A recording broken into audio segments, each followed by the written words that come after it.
Big TV భక్తి సమాచారం WhatsApp ఛానల్లో జాయిన్ అవ్వండి. అన్ని విశేషాలు ఎప్పటికప్పుడు తెలుసుకోండి. చిత్రం ఏమిటంటే 2 గుక్కలు తాగినందుకు గాను ఆ వసుదేవుడు మధురానగరం నుంచి తిరిగొస్తూ ఇంత పెద్ద శరీరం అడ్డంగా పడిపోయింది ఏమిటని పెద్ద పెద్ద కట్టె పుల్లలు ఇంధనాలు తీసుకొచ్చి దాని మీద పడేసి అగ్నిహోత్ర సంస్కారం చేసి వాసన వస్తుందని ఉత్తరీయ ముక్కుకు అడ్డం పెట్టుకుని వెళ్ళిపోతున్నారు.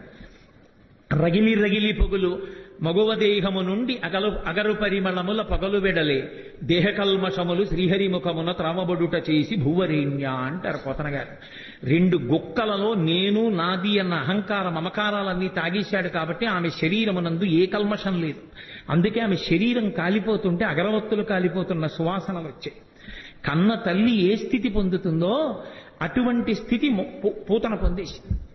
దీని లోపల ఉన్నటువంటి తత్వం అర్థం అవ్వచ్చు, అర్థం కాకపోవచ్చు. కానీ చిన్ని కృష్ణుడు పాలు తాగి పూతనా సంహారం చేసినటువంటి సందర్భాన్ని వింటున్నప్పుడు మనసు రమించి ఆ చిన్ని కృష్ణుడి మీద హత్తుకుందనుకోండి చాలు.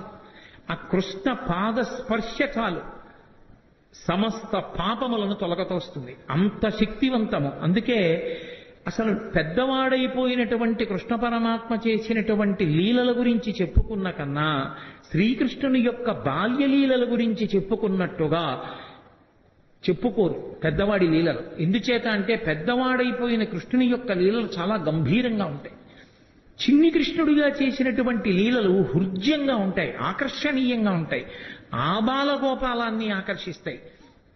అందుకే వ్యాసుల వారు ఎంత అనుభవించారో, పోతన గారు ఎంత అనుభవించారో, మధుసూదన సరస్వతి ఎంత అనుభవించారో, లీలాశకుడు ఎంత అనుభవించాడో, బాల్యలీలలకు ఉన్నంత గొప్ప స్థానం శ్రీకృష్ణ పరమాత్మ యొక్క అవతారంలో నిజానికి పెద్దవాడైపోయినటువంటి కృష్ణుడి యందు లేదని నేను అనను. కానీ మనం కూడా బాలకృష్ణుడి యొక్క మూర్తిని చూస్తే పొందేటటువంటి ఉత్సాహం పెద్ద కృష్ణుని యొక్క మూర్తిని చూస్తే పొందాం. బాలకృష్ణుని యొక్క లీలలు అంత అద్భుతంగా ఉంటాయి.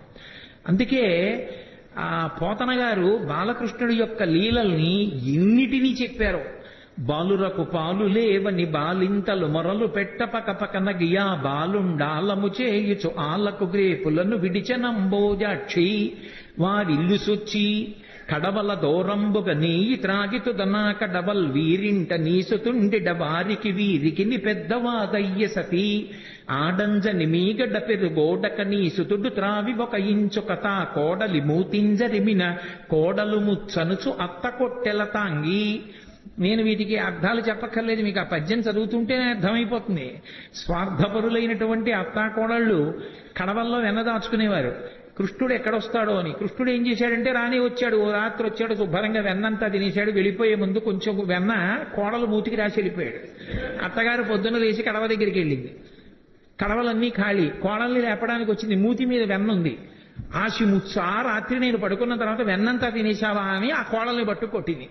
దాచుకున్న వాళ్ళు అలా ఉంటారు. వచ్చిన అతిథుల్ని ఆదరించినటువంటి వాళ్ళు ఎంత అందంగా ఉంటారో, సంసారాలు ఎంత బాగుంటాయో చెప్పడానికి ఒక్కొక్క లీల వెనక మళ్ళీ ఒక్కొక్క తాత్పర్యం. బాలురకు పాలు లేవని బాలింతలు మొరలు పెట్టపకపకన గియా బాలుండాలము చేయుచు ఆలకు గ్రేపులను విడిచి అంబోజాక్షి. మా పిల్లలకి పాలు లేకుండా చేసేశాడమ్మా, సాయంకాలం అయ్యేటప్పటికి ఎక్కడి నుంచి వచ్చాడో దూడలన్నీ వదిలేశాడు, ఆవుల దగ్గర పాలన్నీ తాగేశాయి, మా పిల్లలు ఏడుస్తున్నారని కొంతమంది గోపకాంతలు వచ్చి చెప్పారు.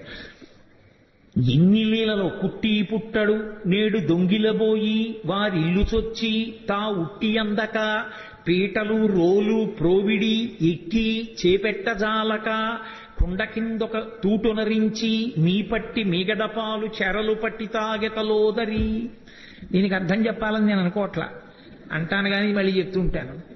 కృష్ణుడు ఇంటికి వెళ్ళాడు, ఆ అత్తా కోడలు ఉట్టి దొరికితే తాగేస్తాడని చెప్పి ఉట్టి కింద ఉంటే ప్రమాదం అని చెప్పి పైన కట్టేశారు.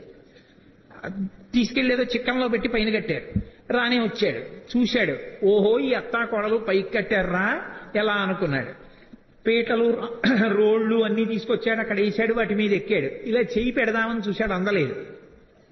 పీటలు రోళ్లు వేసుకున్న అందనంత పైకి పెట్టేశారా, వీళ్ళ పని చెప్పాలనుకున్నాడు. ఓ రాయి ఒకటి తీసి కిందకి అన్నం పెట్టాడు. చక్కగా పైనుంచి కారిపోతోంది. హాయిగా అందరూ చేరలు పట్టి తాగారు, వెళ్ళిపోయారు. భాగవతం కాదు కానీ నాకు ఇది చెప్పినప్పుడల్లా జ్ఞాపకం వస్తూ ఉంటుంది. ఒక చోట ఒక అత్తా కోడలు అంతకన్నా చాలా తెలివైన వాళ్ళు. ఇలా వచ్చి ఎక్కడో ఉట్టి కట్టి పెట్టినా తాగేస్తున్నాడని వాళ్ళు ఏం చేశారంటే కుండని చుట్టూ గంటలు కట్టారు. వచ్చి ముట్టుకున్నాడో గంటలు మోగుతాయి, అప్పుడు పట్టుకోవచ్చు అనుకున్నాడు. ఆయన ఏం చేశాడు, పీట వేసుకున్నాడు, రోళ్ళు వేసుకున్నాడు, పిల్లల్ని ఎక్కించాడు, ఆ వీపులు ఎక్కాడు, దగ్గరికి వెళ్ళాడు. ఎలా ముట్టుకోవడం, ముట్టుకుంటే గంటలు మోగుతాయి. చూశాడు పరాత్పరుడు, ఆయన శాసనానికి ఏది లొంగదే. ఓ గంటలలారా మీరు బ్రోగకుడు అన్నాడు. అవి విన్నాయి. చక్కగా వెన్న తీశాడు, పిల్లలందరికీ పెట్టాడు. ముందు వాళ్ళకి పెడితే కాంత అంత ఎండవు, అందరికీ అందింది. ఇప్పుడు ఆఖరణ తను తీసుకుని ఇలా నోటి దగ్గర పెట్టుకున్నాడు, గంటల గనక మోగి. అరే మిమ్మల్ని మోగద్దన్నాను కదా, ఎందుకు మోగారన్నాయి. ఏం చెప్పమంటావు పరమేశ్వర, వాళ్ళకి పెడితే ఊరుకున్నా, నువ్వు నోట్లో పెట్టుకుంటే నైవేద్యం అలవాటు గంట మోగడం, అందుకని మోగేశామన్నాయి. అలా ఎంతమంది ఎన్ని అనుభవించారో మహానుభావుడు. వేలుపుల్లటి నాకంటెను వేలుపు మరి ఎవ్వడనచు బికబకెన గిమా వేలుపుల్ల గోడపైనో హేలావతి నీత నూజుడింగిలి చేసెన్. వచ్చిన పిల్లలకి అతిథులకి అన్నం పెట్టకుండా ఏమిటో బొమ్మలను అన్నీ పెట్టి నైవేద్యాలంటూ కూర్చుంటామేమిటి, నేనే పెద్ద పరమేశ్వరుండని చెప్పి ఆవిడ కళ్ళు మూసుకు ధ్యానం చేస్తుంటే చక్కెర పొంగలి అవి తినేసి మిగిలింది ఆ బొమ్మలకి రాహేసి వెళ్ళిపోయాడు. నాకన్నా వెళ్ళిపోవడం నేను తిన్నానులే చాలన్నాడు. కొడుకులు లేరని వకసతి వగవగ తన్ను మగనిగా గైకొనినన్ కొడుకులు కలిగెదరనిపై పడినాడిది వినువు శిశువు పనులే తల్లి అంటుంది ఇంకో గోపికొచ్చి. ఏదో పాపం గోపబాలురందరూ ఆవుల్ని పట్టుకుని వెళ్ళిపోయారు. పెళ్ళై చాలా కాలం అయింది, ఈ అమ్మాయికి పిల్లలు పుట్టలేదని ఏదో మాట్లాడుకుంటున్నారు వాళ్ళు. ఎక్కడి నుంచి వచ్చాడో గబగబా వచ్చాడు. మీ ఆయన్ని నమ్ముకుంటే ఏం పిల్లలు పుడతారమ్మా, నన్ను నమ్ముకోనా ఆవిడ మీద పడ్డాడు. అది వచ్చి చెప్పింది ఓ గోపకాంత. అది ధూర్తచేష్టితంగా కనిపిస్తుంది వినడానికి, కానీ అది ధూర్తచేష్టితం కాదు. పుట్టు గొడ్రాళ్లకు బిడ్డలిచే గోవిందుడే అని భక్తి కలిగి ఉంటే నా యందు అమ్మా నీ గర్భదోషాన్ని తొలగించి నీకు సంతానం ఇస్తాను అని దాని అర్థం. కాబట్టి చేబంతి తప్పెపడనని ప్రాబల్యము తోడ వచ్చి భవనము వెనుకన్ మా పట్టి జలకమాటగ మీ బిడ్డడు వలువ తెచ్చెనల తొకతగునే అంటుంది ఓ గోపికొచ్చి. పడతి నీ బిడ్డడు మా కడవలలో నున్న మంచి కాగిన పాల పడచులకు పోసి చిక్కిన కడబల్లపో నడిచ యాజ్ఞ కలదో లేదో అంటుంది ఇంకో గోపికొచ్చి. ఎంతమంది ఎన్ని చాడీలు చెప్పారో.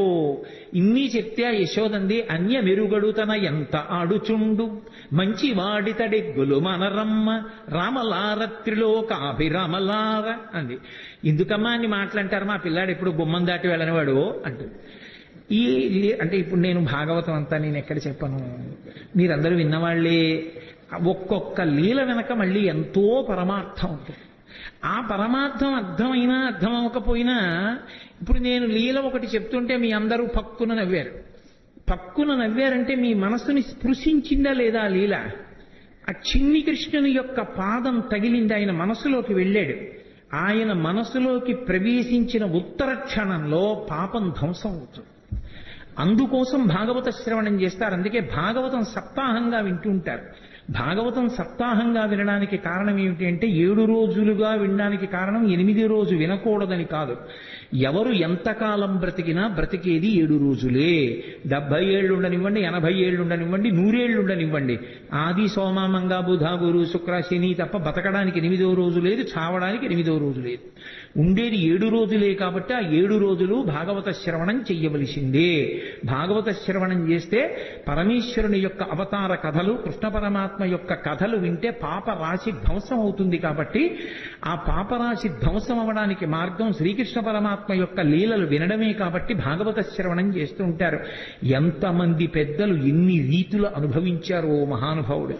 నేను మీకు తెలుసు, నేను తరచుగా అంటూ ఉంటాను, శ్రీకృష్ణ కర్ణ ఎప్పుడు చదివిందో నేను ఈ భాగవతం శ్రీకృష్ణ కర్ణామృతం ఇవన్నీ ఎప్పుడో ఏదో సభలో అంటుంటాను. కానీ ఎన్నాళ్ళు అయిందో నేను అసలు ఆ పుస్తకాలు ముట్టుకుని చదివి. ఏదో ఇక్కడ ఏదో కృష్ణావతారం అని ఇవాళ పరమేశ్వరుడు జ్ఞాపకానికి తెస్తున్నాడు కాబట్టి ఆ పద్యాలు చేస్తున్నాను అంతేగాని శ్రీకృష్ణ కర్ణామృతంలో ఆ కృష్ణ పరమాత్మ యొక్క లీలలు ఎంత అద్భుతంగా ఆవిష్కరిస్తాడో. ఓ చోట అంటాడు లీలాశకుడు, ఏదో ఒక గోపకాంత చాలా కాలం అయిపోయింది, ఎవరింట్లోనూ చిక్కపట్టలేదు ఈ కృష్ణుడు, వస్తున్నాడు వెన్నెత్తుకుపోతున్నాడు, ఎలా అయినా పట్టుకోవాలి.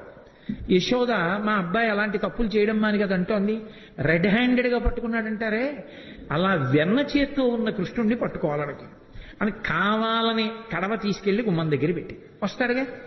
భలే దొరికారా వీళ్ళు ఎవరో అనుకుంటాడు. వస్తాడు, తను తలుపు చాటును నించుంది, పట్టుకుంటాను ఈసారి.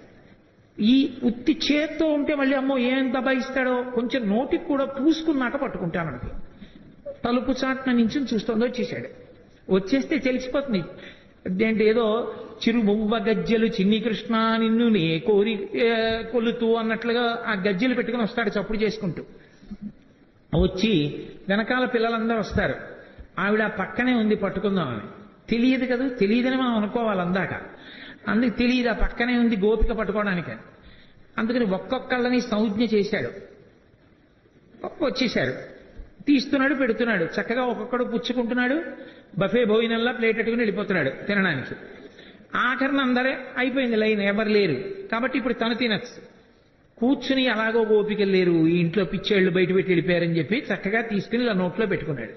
పెట్టుకోగానే గోపిక వచ్చి పట్టుకుని ఆ కృష్ణుణ్ణి చూసింది. పిల్లాడు కదా భయపడిపోయి ఇలా అనాలి, ఏమీ అనలేదు, ఇలా చూశాడు. అయిపోయి ఇదేమిటి ఇంత ధైర్యం అనుకుని అసలు ఏమంటాడో చూద్దామని కస్తంబాల, ఎవరు పిల్లాడా నువ్వు, తెలుసు కృష్ణుడని, ఎవరు నువ్వు అని.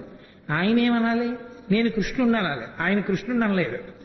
బలానుజ, బలరాముడి తమ్ముడు అన్నాడు. మధ్యలో ఆయన ఊసిందుకు? ఆయన ఏమైనా వచ్చాడా, తిన్నాడా, దొంగతనాలు చేశాడా? అంటే ఎక్కువ మందిని ఇన్వాల్వ్ చేస్తే శిక్ష తక్కువ పడుతుంది. అందుకని పాపం ఏ పాపం ఎరగని అన్నగారిని తీసుకొచ్చాడు. నా పేరు చెప్పడం మానేసి అన్నయ్య పేరు చెప్పడం. కస్తంబాల బలానుజ.